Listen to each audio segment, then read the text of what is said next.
Keempat kerajaan itu memiliki kemiripan dengan asal-muasal mereka dalam hal keibadatan, yaitu dalam hal liturgi, ekaristi, formula baptis serta penempatan Taurat dalam perihal keselamatan jiwa. Karena sejak semula, adonan ini diragi oleh perempuan pelacur Babel, dengan ragi orang Farisi, yaitu ajaran Nikolaus, kitab Didache. Namun demikian Injil diberitakan juga oleh mereka. Sementara pada waktunya kekristenan tipikal gandum atau sesawi akan tumbuh. Secara lahiriah, berdasarkan berita tentang nama Tuhan kerajaan Allah berasal dari suatu kumpulan yang bergembala satu. Dan kita tahu bahwa kumpulan itu adalah Katolik Romawi yang memiliki satu paus. Yohanes 10 ayat 16, TB, ada lagi padaku domba-domba lain, yang bukan dari kandang ini, domba-domba itu harus kutuntun juga dan mereka akan mendengarkan suaraku dan mereka akan menjadi satu kawanan dengan satu gembala. Saya terjemahkan secara langsung dari bahasa aslinya. Kayala probata eko, artinya dan ada domba-domba lain ku miliki, hauk osine tsul stouts, artinya yang bukan bagian kawanan ini. Kakeina de imi agagein, artinya mereka juga perlu kutuntun keluar. Fonsmou akakosin, artinya suaraku akan didengar. Kai genson tainia poim hais poim, artinya dan akan ada satu kandang dengan satu gembala lain. Konteks perikop Yohanes 10 ayat 1 sampai dengan 21 adalah bahwa Yesuslah yang empunya domba-domba yaitu para pengikutnya, Yesuslah pintu, dan domba-dombanya akan mendengar suaranya, lalu ikut keluar dari kawanan yang digembalakan orang-orang Farisi. Bahwa kemudian akan ada kawanan lain yang bukan dari bagian kawanan para rasul, yaitu jemaat Kristen di masa yang masih jauh dari zaman rasuli. Mereka juga harus dituntun keluar dari kawanan yang digembalakan oleh satu gembala yang lain dari Yesus. Dan mereka akan mendengarkannya. Pada awal abad ke-16, biji sesawi mulai mereka siap untuk mengeluarkan semainya. Dan selanjutnya akan tumbuh menjadi pohon sesawi dengan cabang-cabangnya. Meskipun sebenarnya proses merekahnya biji sesawi itu sebenarnya sudah dimulai sejak abad ke-14. Tetapi pada abad ke-16 lah reformasi Protestan secara aktual terjadi. Sejak saat itu mereka keluar dari kandang domba Katolik Roma dan mengikut Yesus, gembala yang baik. Namun demikian mereka tetaplah berasal dari adonan yang hamir oleh ragi yang ditabur oleh perempuan pelacur Babel. Proses reformasi masih tetap berlangsung. Kerajaan Allah menghadapi tantangan yang baru. 1 Korintus 5 ayat 7 buanglah ragi yang lama itu, supaya kamu menjadi adonan yang baru, sebab kamu memang tidak beragi. Sebab anak domba Paskah kita juga telah disembelih, yaitu Kristus. Berabad-abad lamanya kerajaan Allah hamir oleh ragi.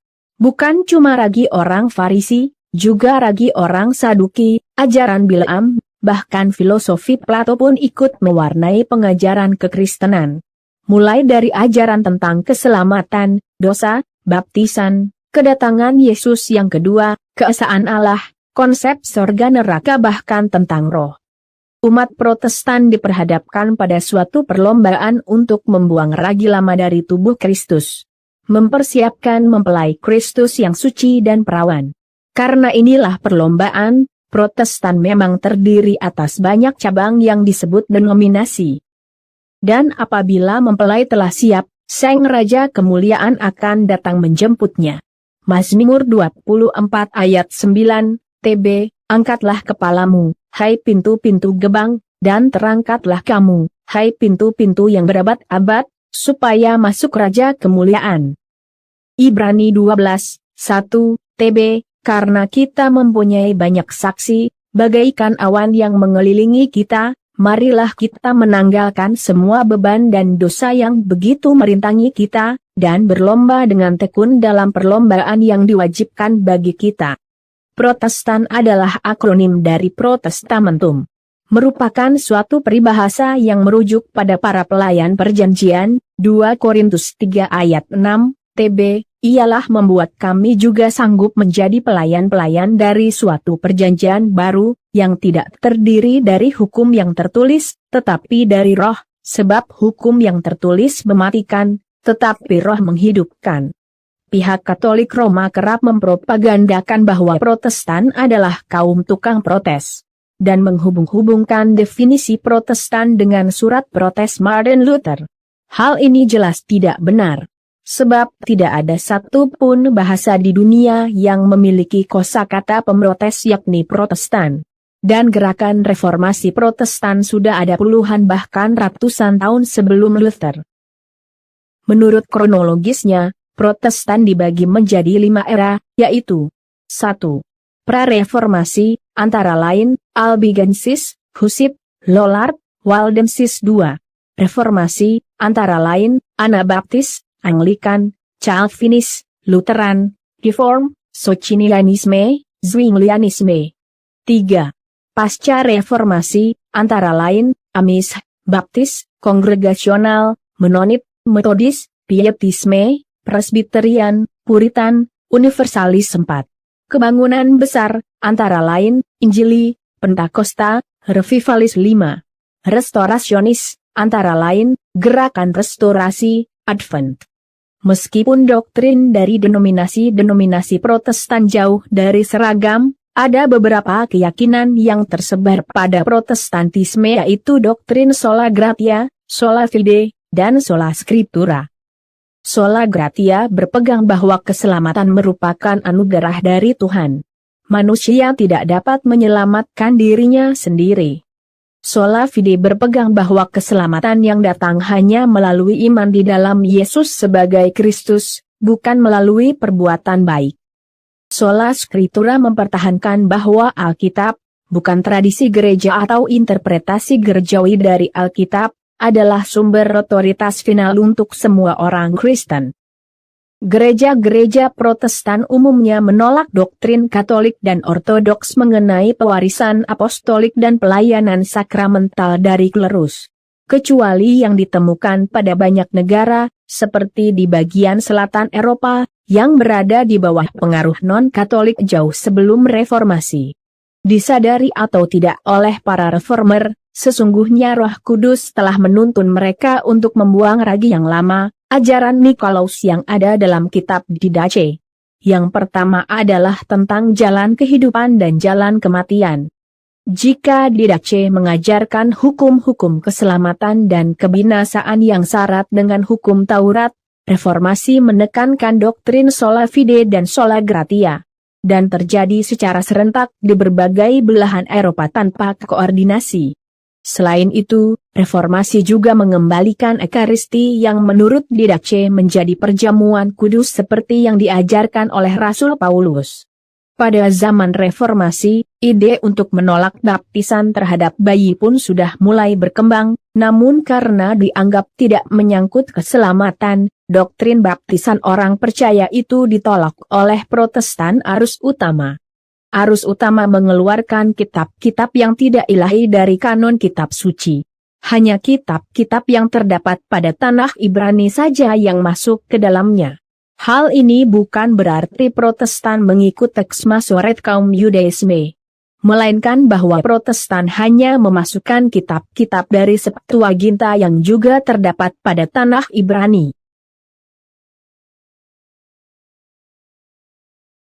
Pada pertengahan era reformasi, kaum Puritan, Quakers dan sebagainya meninggalkan Anglikan.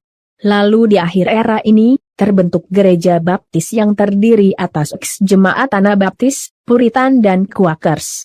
Dan The Baptism Standard Confession of 1660 mendeklarasikan bahwa baptisan dalam nama Yesus Kristus adalah yang sah. Selain itu, seperti Anabaptis, gereja baptis juga hanya membaptis orang dewasa yang sudah percaya dengan metode Islam. Dengan demikian gereja baptis telah membuang ajaran Nikolaus tentang baptisan yang terdapat pada kitab Didache. Ini merupakan gerakan yang cukup radikal di kala itu. Rasul Paulus juga pernah menyinggung tentang baptisan majemuk, Yunani, baptismon Didachen. Ibrani 6 ayat 2, TB, yaitu ajaran tentang pelbagai pembaptisan, penumpangan tangan, kebangkitan orang-orang mati dan hukuman kekal. Menjelang pertengahan abad ke-18, terjadi kebangunan besar pertama, Metodis keluar dari Anglikan. Dan menjelang pertengahan abad ke-19, terjadi kebangunan besar kedua, dari sekelompok jemaat Metodis muncul gerakan kekudusan. Praktik gerakan kekudusan juga melibatkan dalam skala kecil Anabaptis, Quakers, Restorasionis dan Wesleyan Arminian. Dan dari gerakan kekudusan ini muncul gerakan Pentakostalisme pada tahun 1900-an. Namun pemahaman mereka tentang baptisan Roh Kudus sangat berbeda. Pengalaman pengudusan menyeluruh atau perfeksionisme ini umumnya diidentikan dengan kepenuhan atau baptisan Roh Kudus bagi penganut gerakan kekudusan. Sementara gerakan Pentakosta percaya bahwa baptisan Roh Kudus melibatkan manifestasi supernatural seperti berbicara dalam bahasa roh yang tidak dikenal. Banyak dari Pentakosta awal berasal dari gerakan kekudusan, dan sampai hari ini banyak Pentakosta klasik mempertahankan banyak doktrin kekudusan dan banyak praktik kebaktiannya. Diperkirakan ada 78 juta Pentakosta klasik, dan 510 juta karismatik yang berbagi warisan atau kepercayaan yang sama dengan gerakan Pentakosta. Jika gerakan kekudusan dan Kristen Pentakosta karismatik dihitung bersama-sama, total populasi akan menjadi sekitar 600 juta. Sementara hampir semua denominasi Pentakosta melacak asal-usul mereka ke Azusa Street, gerakan ini memiliki beberapa perpecahan dan kontroversi. Perselisihan awal berpusat pada tantangan terhadap doktrin pengudusan keseluruhan, serta doktrin Trinitas. Akibatnya, gerakan Pentakosta terbagi antara Pentakosta kekudusan yang menegaskan karya anugerah kedua, dan Pentakosta karya selesai yang dipartisi menjadi cabang Trinitarian dan non-Trinitarian, yang terakhir memunculkan Pentakostalisme keesaan. Gerakan Pentakosta menggunakan standar baptisan air seperti gereja baptis. Teologinya keesaan Allah. Ini adalah sebuah terobosan terbesar dalam perlombaan iman, membuang ragi lama. Kisah Azusa Street kerap disebut sebagai Pentakosta kedua. Hal ini sangat beralasan dan alkitabiah. Pentakosta tahun 27 Masehi, menurut Rasul Petrus merupakan penggenapan hujan awal dari nubuat Nabiul. Yul 2 ayat 23 Hai Bani Sion, bersorak-soraklah dan bersukacitalah karena Tuhan, Allahmu. Sebab telah diberikannya kepadamu hujan pada awal musim dengan adilnya, dan diturunkannya kepadamu hujan pada awal dan hujan pada akhir musim seperti dahulu.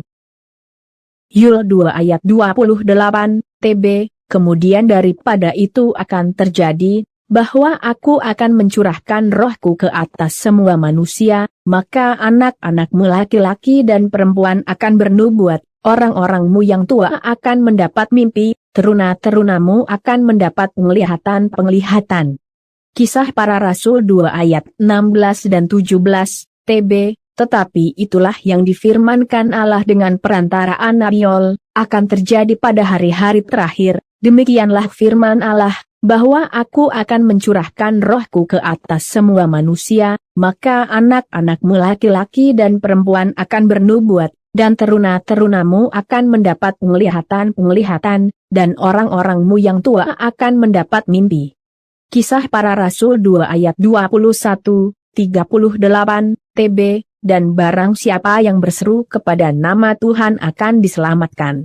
Jawab Petrus kepada mereka, bertobatlah dan hendaklah kamu masing-masing memberi dirimu dibaptis dalam nama Yesus Kristus untuk pengampunan dosamu, maka kamu akan menerima karunia Roh Kudus. Ada 4 hujan menurut Nabiul, yakni, hujan awal musim, digenapi pada Pentakosta ke-1, hujan, digenapi pada Pentakosta kedua di Azusa Street, hujan awal seperti dahulu, digenapi di Vineyard yang akan saya bahas nanti, dan hujan akhir. Setiap hujan Roh Kudus, selalu ditandai dengan baptisan air dalam nama Tuhan Yesus sambil menyerukan nama Tuhan Yesus dan baptisan Roh Kudus yang ditandai oleh berbahasa roh dan bernubuat. Dan terjadi secara masif, lalu berlangsung beberapa generasi. Rasul Petrus mengatakan bahwa baptisan dalam nama Tuhan Yesus itu adalah bagi mereka, beberapa generasi dan mereka yang masih jauh. Kisah Para Rasul 2 ayat 39, TB, sebab bagi kamulah janji itu dan bagi anak-anakmu dan bagi orang yang masih jauh, yaitu sebanyak yang akan dipanggil oleh Tuhan Allah kita. Demikianlah baptisan dalam nama Tuhan Yesus dan baptisan Roh Kudus terjadi beberapa generasi setelah Pentakosta, lalu terhenti sampai dengan awal abad ke-20. Sebab ajaran Nikolausia itu Didace telah menghamiri kekristenan Romawi. Didace mengajarkan baptisan air tanpa berseru pada nama Tuhan Yesus. Demikianlah baptisan dalam nama Tuhan Yesus dan baptisan Roh Kudus terjadi beberapa generasi setelah Pentakosta, lalu terhenti sampai dengan awal abad ke-20. Sebab ajaran Nikolausia itu Didace telah menghamiri kekristenan Romawi. Didace mengajarkan baptisan air tanpa berseru pada nama Tuhan Yesus. Sedangkan para rasul mengajarkan baptisan air dalam nama Tuhan Yesus dilakukan secara literal. Kisah Para Rasul 22 ayat 16 dan sekarang, mengapa engkau masih ragu-ragu?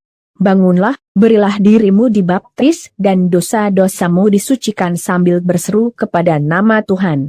Gerakan Pentakostalisme adalah buah pertama dari Protestanisme yang diumpamakan sebagai pohon sesawi. Jika Pentakosta ke-1 menyiram biji sesawi yang jatuh ke tanah dan mati, maka yang kedua adalah agar pohon sesawi berbuah.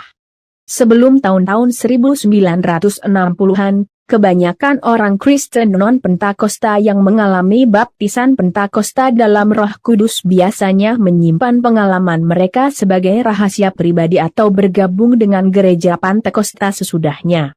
Tahun-tahun 1960-an terlihat pola baru berkembang di mana sejumlah besar orang Kristen yang dibaptis roh dari gereja-gereja arus utama di Eropa dan bagian lain dunia memilih untuk tetap tinggal dan bekerja untuk pembaruan rohani di dalam gereja-gereja tradisional mereka.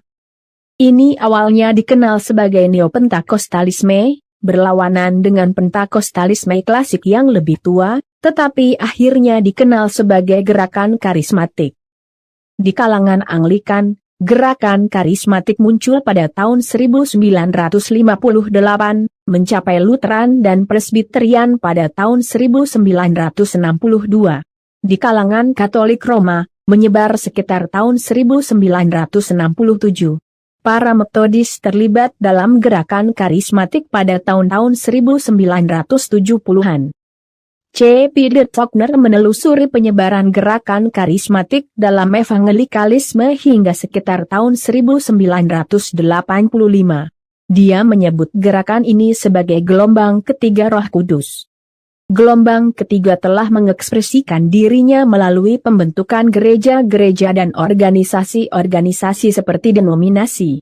Kelompok-kelompok ini disebut sebagai neokarismatik dan berbeda dari gerakan karismatik gereja-gereja Kristen yang bersejarah.